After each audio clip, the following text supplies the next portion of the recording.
오늘 주시는 하나님의 말씀은 사도행전 2장 43절에서 47절입니다. 사도행전 2장 43절에서 47절까지 말씀 함께 보겠습니다.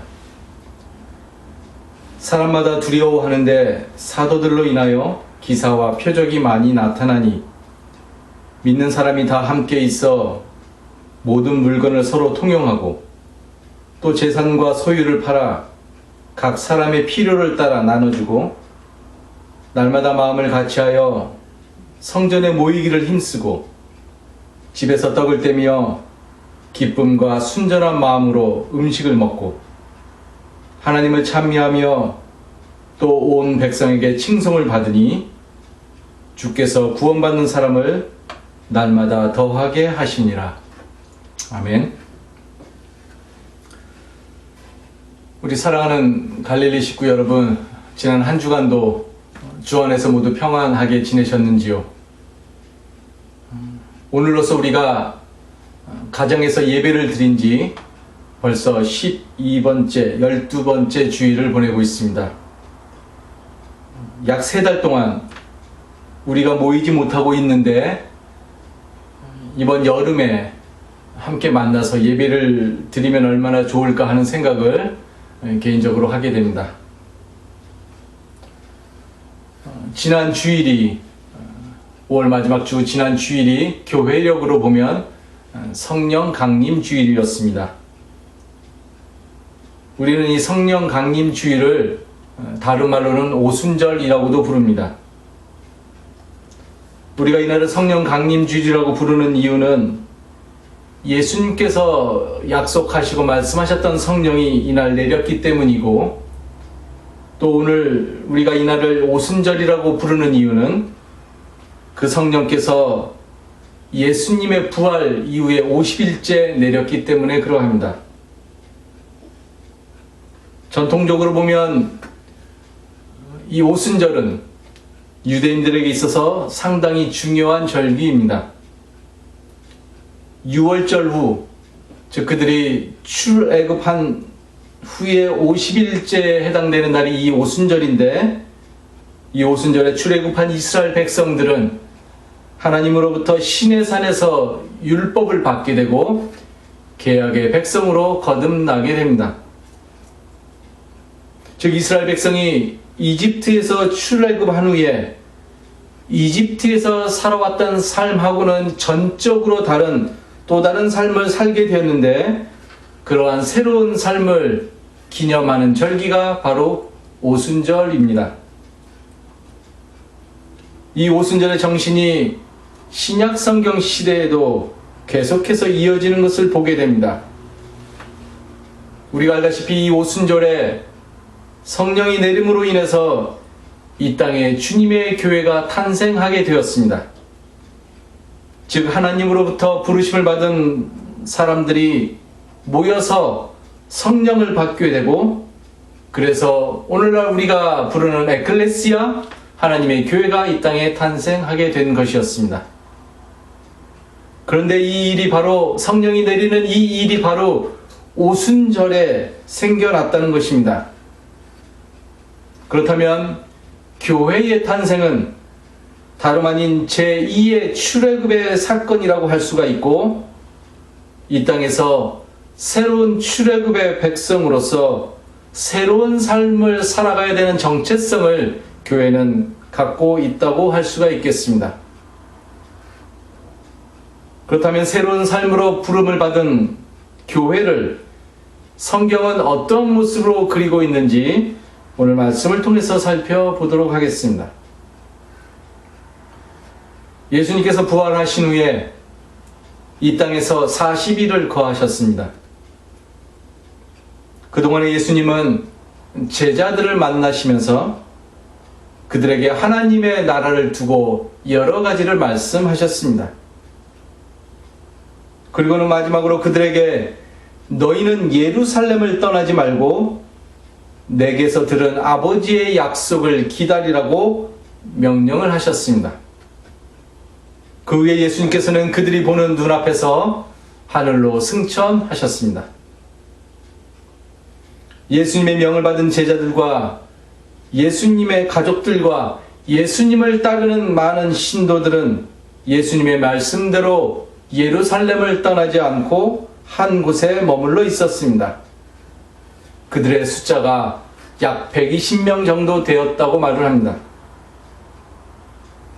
드디어 오순절이 되었습니다. 그때에 갑자기 세찬 바람이 하늘로서 나타나더니 그들이 앉아있는 온 집안을 가득 채우는 것이었습니다.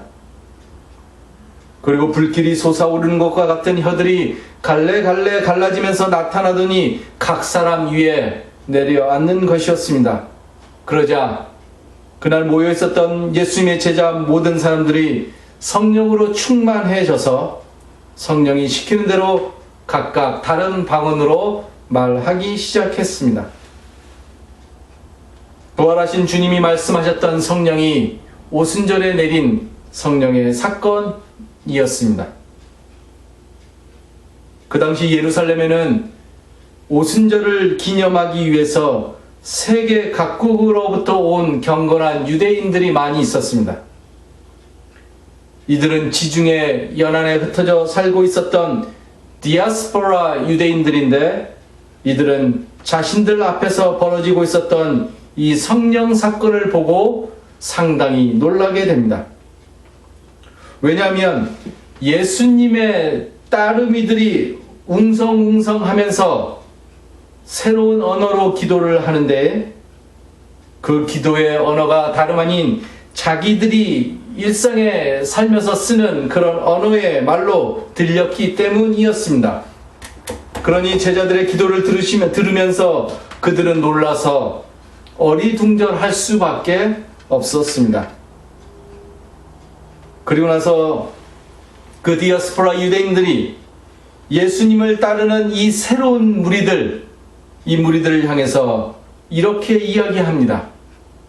그들이 새 술에 취하였다. 사도행전 2장 13절의 말씀입니다.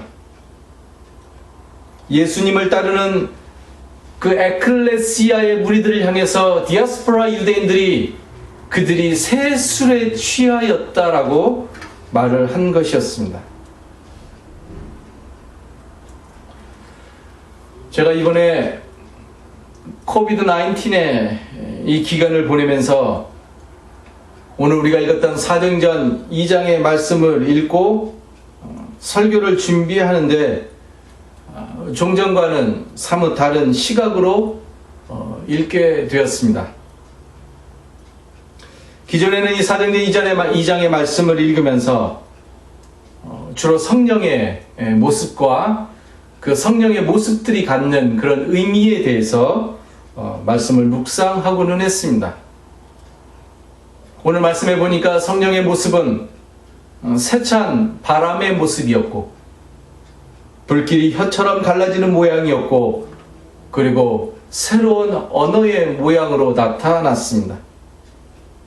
그런 바람과 불길과 새로운 언어가 가지고 있는 이미지들이 성경에서 어떤 의미를 지니는가에 대해서 주로 말씀을 묵상하고는 했습니다.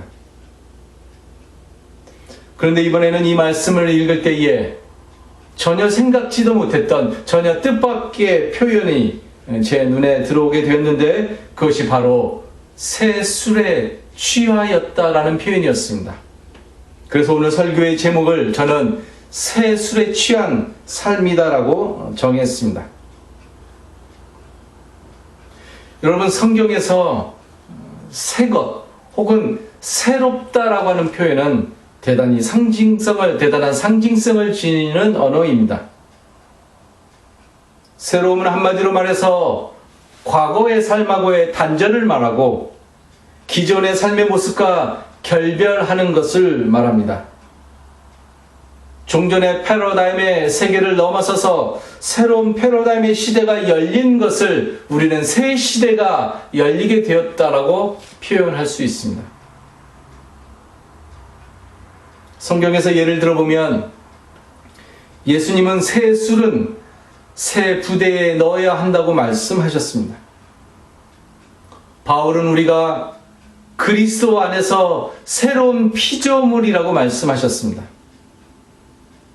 요한계시록의 요한은 우리들에게 새 하늘과 새 땅의 비전에 대해서 말씀해주고 있습니다.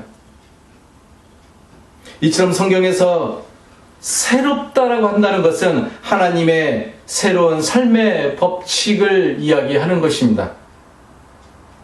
이 세상에 하나님의 뜻을 거부하는 이 세상의 정신을 거부하고 기득권자 중심으로 살아가는 불의한 삶의 모습을 끊어내고 하나님의 나라의 정신대로 생명과 평화의 삶을 이뤄가는 것을 성경에서는 새로운 삶이다라고 표현해놓고 있다는 사실입니다. 그렇다면 예수님을 믿고 따르던 처음의 사람들, 그 사람들은 오늘 말로 하면은 새 술에 취한 사람들이었는데 그들은 새 술에 취해서 어떠한 삶을 살아갔을까요? 여러분, 우리가 새 술에 취하였다라고 한다는 그 의미를 정확하게는 알 수 없지만 그러나 그 후에 그들의 삶을 보면 그것이 무엇을 의미하는지를 우리는 분명하게 알 수 있다는 사실입니다. 오늘 본문의 말씀이 바로 그것을 우리에게 보여주고 있습니다. 믿는 사람은 모두 함께 지내면서 모든 것을 공동으로 소유하고 재산과 소유물을 팔아서 모든 사람에게 필요한 대로 나누어 가졌다. 그리고 날마다 한 마음으로 성전에 열심히 모이고 집마다 빵을 떼면서 순수한 마음으로 기쁘게 음식을 먹고 하나님을 찬양하였다. 오늘 본문의 말씀인데 우리는 종종 이 말씀을 오해해서 신앙인들의 삶이 초대교회 성도들의 삶의 모습으로 그들의 삶의 모습처럼 돌아가야 된다라고 말을 하고는 합니다. 초대교회 성도들이 이룬 이러한 삶의 모습을 가장 이상적인 삶으로 제시하고 그러한 삶으로 우리 모두가 이 땅에서 돌아가야 한다라고 말을 하는 것입니다. 그런데 여러분, 이 말씀은 그것을 말하려고 하는 말씀이 아닙니다. 우리가 신앙생활을 하면서 초대교회로 돌아가자, 초대교회의 삶으로 돌아가자라는 말을 상당히 많이 하는데, 그리고 많이 듣고는 하는데 우리가 이 말을 상당히 조심해서 써야 합니다. 초대교회로 돌아가자라고 했을 때 그 돌아가야 하는 것은 초대교회의 삶의 모양이나 혹은 삶의 스타일이나 혹은 삶의 어떤 시스템으로 돌아가자는 말이 아니라 그들이 추구했던, 그들이 하나님 안에서 추구했던 삶의 정신을 말한다는 사실입니다. 2000년 전에 초대교회의 삶과 그리고 오늘 이 시대에서 우리가 살아가는 삶은 완전히 다른 삶인데, 오늘을 살아가는 우리가 그 초대교회의 삶의 모습으로 혹은 그들이 꾸며왔던 어떤 삶의 체제로 돌아간다는 것은 현실적으로 불가능한 일일 수밖에 없습니다. 이 말씀은 이 땅에서 어떻게 살아가는 모습이 가장 이상적인 삶인가를 우리들에게 보여주려고 하는 그러한 말씀이 아닙니다. 대신에 이 말씀은 성령으로 충만했던, 그래서 새 술에 취하였던 예수님의 그 처음의 따르미들이 에클레시아라고 하는 교회 신앙 공동체를 이루면서 자신들의 삶 속에서 가장 아름답고 의미 있는 삶을 이뤄갔다는 것을 보여주는 그러한 말씀인 것입니다. 여러분, 여기서 그들의 삶 속에서, 자신들의 삶 속에서라고 하는 말이 대단히 중요합니다. 그들은 자신들이 살아가고 있었던 그 초대교회 1세기의 삶에서, 그 삶의 역사에서 예수님을 따르면서 살아가는 것이 무엇인가, 예수님을 믿는 그런 에클레시아가 된다는 것이 무엇인가, 어떻게 살아가는 것이 가장 의미 있는 삶인가라는 것을 고민했고, 그리고 그러한 삶을 자기들의 삶에서 이루어내려고 노력했던 사람들이라는 사실입니다. 여기서 가장 아름다운 삶이라고 하는 것은 말할 것도 없이 예수님의 정신에 가장 부합하는, 예수님의 정신을 가장 잘 표현해내는 그러한 삶을 말하는 것입니다. 그들은 그것이 무엇인지 자기들의 삶에서 깊은 기도를 통해서 찾아내었고, 그리고 짧게나마 자기들의 삶 속에서 공동체적으로 그러한 삶을 구현해내려고 했던 사람들이라는 사실입니다. 그것이 바로 오늘 말씀에서 보듯이 소수의 몇몇 사람들의 가진 자 중심이라고 하는 그 시대의 삶의 정신이 있었는데, 그러한 삶의 정신을 그들은 거부하고 함께 나누고 서로 돕고 떡을 떼고 함께 예배를 드리고 공동생활을 하면서 하나님을 섬기는 삶으로 성경 말씀은 나타내고 있다는 사실입니다. 이처럼 신앙인의 삶이라고 하는 것은 예수님의 정신에, 이게 되게 중요합니다. 예수님의 정신에 비추어서 자신들의 삶에서, 자신들의 역사 속에서 가장 아름다운 삶을 찾아내고 그 삶을 살아내는 삶을 말합니다. 그러한 사람들이 바로 오늘 말씀의 표현으로 하면 새 술에 취한 그러한 사람들인 것입니다. 그렇다면 오늘 우리는 21세기를 살아갑니다. 초대교회 신앙인들은 1세기에 그러한 모습으로 자기들의 공동체의 삶을 구현해내었다고 한다면, 오늘 21세기를 살아가는 우리에게 있어서 새 술에 취한 삶은 어떤 삶이어야 할까요? 오늘 우리가 성령의 충만한 인생으로 살아가면서 예수님의 정신에 비추어서 구현해내야 되는 가장 소중하고 가장 의미 있고 가장 아름다운 삶은 어떠한 삶일까요? 우리가 이것을 한마디로 말할 수는 없을 텐데, 지금 우리는 이 시대를 살아가면서, 특별히 북미에서 살아가는 이 시대를 우리가 살아가면서 인권과 차별과 평등의 문제를 생각하지 않을 수가 없습니다. 조금 전에도 말씀드렸듯이 새 술에 취한 사람들은, 성령의 능력으로 성령의 충만함을 입은 사람들은 모두 다 새 술에 취한 사람들인데, 그러한 사람들은 저마다의 삶 속에서 예수님의 정신의 기초에서 가장 아름답고 의미 있는 삶을 추구해야 되는 사람들이기 때문에 그러합니다.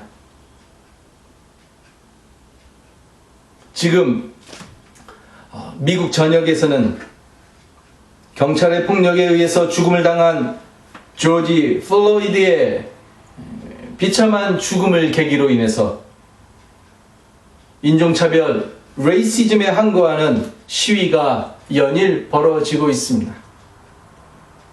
지난 금요일부터 우리가 살아가는 이곳 캐나다에서도 이 운동을 연대적으로 하고 있습니다. 인종차별에 반대하는 시위자들의 시위의 모습을 보면 다양한 모습으로 펼쳐지고 있는 것을 보게 됩니다. 어느 시위자들은 모두 두 손을 등 뒤로 한 채 바닥에 엎드리기도 합니다.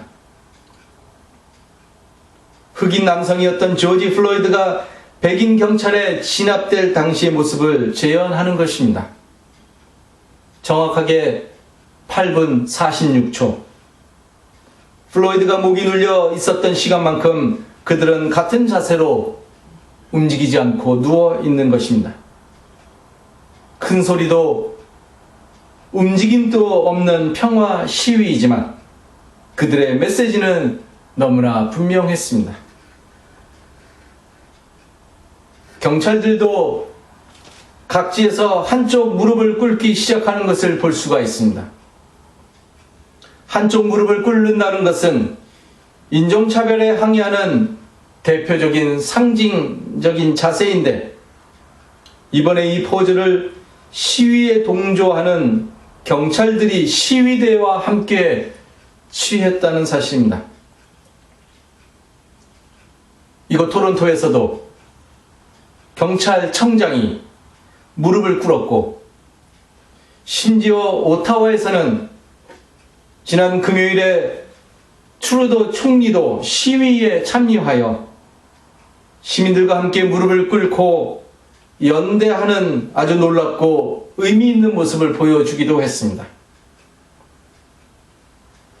저는 시위대에 참가한 사람들이 들었던 그 많은 플레이카드 중에서 한 문구가 눈에 들어왔습니다. Racism is a deadly virus. Stop the spread. 인종차별은 죽음의 바이러스입니다. 함께 이 바이러스의 확산을 막읍시다 라고 하는 문구입니다. 코비드-19이 창궐하는 이 시대에 아주 적절한 문구가 아닐 수가 없습니다. 여러분, 새 술에 취한다는 것은 우리가 이 세상을 살면서 새 시대를 꿈꾼다는 것입니다. 새 시대라고 한다는 말은 모든 이들이 평등하게 살아가는 세상, 그리고 정의로운 세상을 말합니다. 인종색이나 피부 색깔이나 우리가 쓰는 언어나 성이나 가진 것이나 어떤 이데올로기나 아니면 어떤 종교나 기타 그 무엇으로도 차별을 받지 않고 저마다의 한 인격이 이 땅에서 하나님의 형상을 회복해 가면서 인간답게 살아갈 수 있는 세상, 우리는 그 세상을 꿈꾸면서 살아가야 됩니다. 한마디로 하나님이 보시기에 복이 주었더라고 하는 세상을 우리는 꿈꿔야 한다는 말입니다. 오늘 우리는 이 세상을 신앙인으로서 새 술에 취해서 살아가는 사람들입니다. 새 술에 취한다는 것은, 우리가 성령을 받는다는 것은, 성령이 내 마음속에 충만하다고 한다는 것은 이 세상의 정신에 동화되어서 그 정신을 아무 생각 없이 맹목적으로 따라간다는 것이 아니라 하나님 나라의 새로운 비전과 그 법칙에 나의 삶을 맞추면서 살아가는 것을 말합니다. 이것이 바로 예수님을 믿는 사람들, 예수 따르미들이 살아가는 삶의 모습인 것입니다. 우리가 성령에 충만해서 새 술에 취한다는 것은 새로운 세상을 향해서 이 땅이 강하게 몸부림치고 있는데, 그러한 몸부림에 어떠한 형태로든 간에 우리가 함께하는 마음, 즉 연대하는 어떤 솔리다리티의 그 마음으로 세상을 살아가는 것을 말합니다. 하나님이 보기에 좋은 세상을 위해서 오늘도 새 술에 취하면서 예수님의 그 귀한 정신, 하나님의 나라라고 하는 그 예수님의 귀한 정신을 마음속에 깊이 품고 가장 아름답고 가장 의미 있고 가장 생명력으로 충만한 그러한 삶을 이루면서 살아가는 우리 모든 갈릴리 식구들이 되기를 다시 한번 간절히 기도하겠습니다. 기도하겠습니다. 하나님, 은혜를 감사합니다. 우리에게 하나님의 영인 성령을 부어주셔서 새 술에 취해서 살아간다는 것이 진정으로 무엇을 의미하는지 오늘 말씀을 통해서 깊이 깨닫게 하여 주셨사오니 하나님 은혜를 감사합니다. 오늘 우리가 이 땅에서 성령의 충만함 속에서 새 술에 취하면서 살아갈 때에 어떠한 삶이 진정으로 하나님이 보기에 가장 보기 좋은 삶인지, 가장 아름다운 삶인지를 날마다 깊이 물음으로 예수님의 정신을 마음속 깊이 품고 이 땅의 진정한 평화와 정의와 생명의 삶을 위해서 한 걸음 한 걸음씩 앞으로 나아갈 수 있는 저희 모두가 되도록 인도하여 주시옵소서. 감사드리오며 예수님의 이름으로 기도드렸사옵나이다. 아멘.